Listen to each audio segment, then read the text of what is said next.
дами и господа! Днес ще говорим за безумните учители.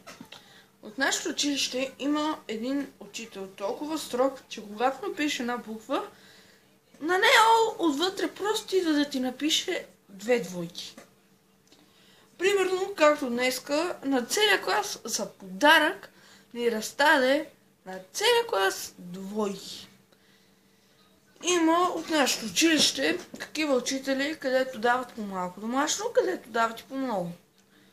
5-6 сами или ни дават по по-малко домашно, но 2-3 са толкова гадни и ужасни, както ви описах първият учител, където за подарък ни раздаде по двойки.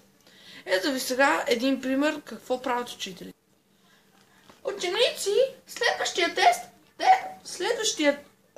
на следващия ден, утре, демек, ще имате толкова лесно толкова лесно контролно, че няма смисъл и да учите.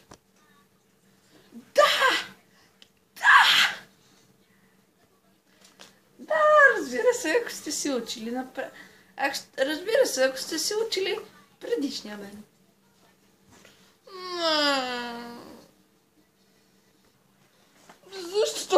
Защо се на мен?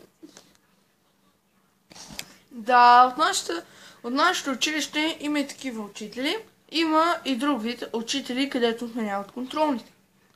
Ето ви един такъв пример. Ученици, ако нарисувате една рисунка, която трябва да е много хубава, може да отменят тест по човека и историята за 5 клас. Чакайте само да видя коя рисунка трябва да нарисувате. Ето ви и рисунката, която ще трябва да нарисувате. Но госпожо, това е много! Иванчо, ти ще трябва да нарисуваш това и да напишеш 3 листа от това, като толкова ти знае плювалника.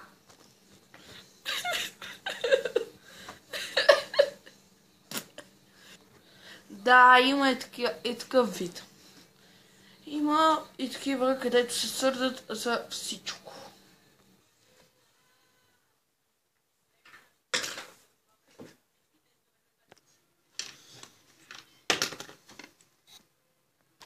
Иванчо, как може да си толкова шумен? Как може да си толкова шумен? Сега пък 2 пъти ще припишеш диктовката. Но Какво но? Сега пък ще го препишеш 3 пъти! Да, има такъв вид ужасни, в буквалния смисъл, учители. Има пък и такива, където без да ви предупреждават, ще ви направят контролна работа. Ето и такъв пример. Ученици, не знам кога ще направите контролна работа за изненада. Господине, кога ще бъде?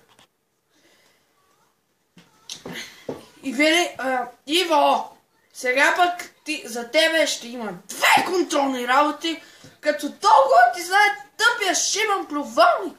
Ти от тест изненада има. Знаеш какво е? Но, станаха 3. Да, това един път случай на един мой случай. Но не само учителите са виновни, но и ние децата сме виновни за това, че им пречиме по време на час. Има един от моя клас, Владислав се казва, където е като не знам какво същество. Все едно е паднал на главата си като бебе. Значи, ето какво прави по време на час. Подточка 1. Сведения за България от неизвестни католически монах.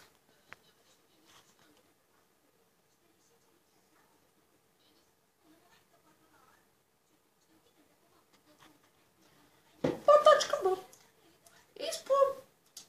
Описанията на славяните от византийски истории про Кил.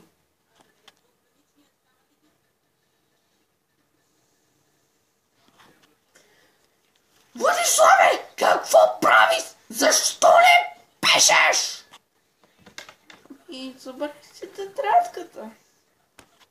Дай си бележника. 2. Защо?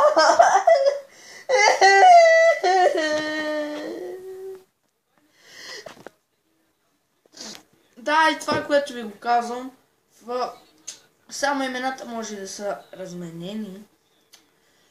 Но това за Владислав наистина един път се случи. И това се случи по математика. Някои случаи бяха свързани с мене, някои не. И така, ако дайте палец нагоре, ако сте съгласни с мене, ако не сте, дайте палец надолу. Моля ви, не давайте палец надолу. Ако искате, се абонирайте. Чао, чао.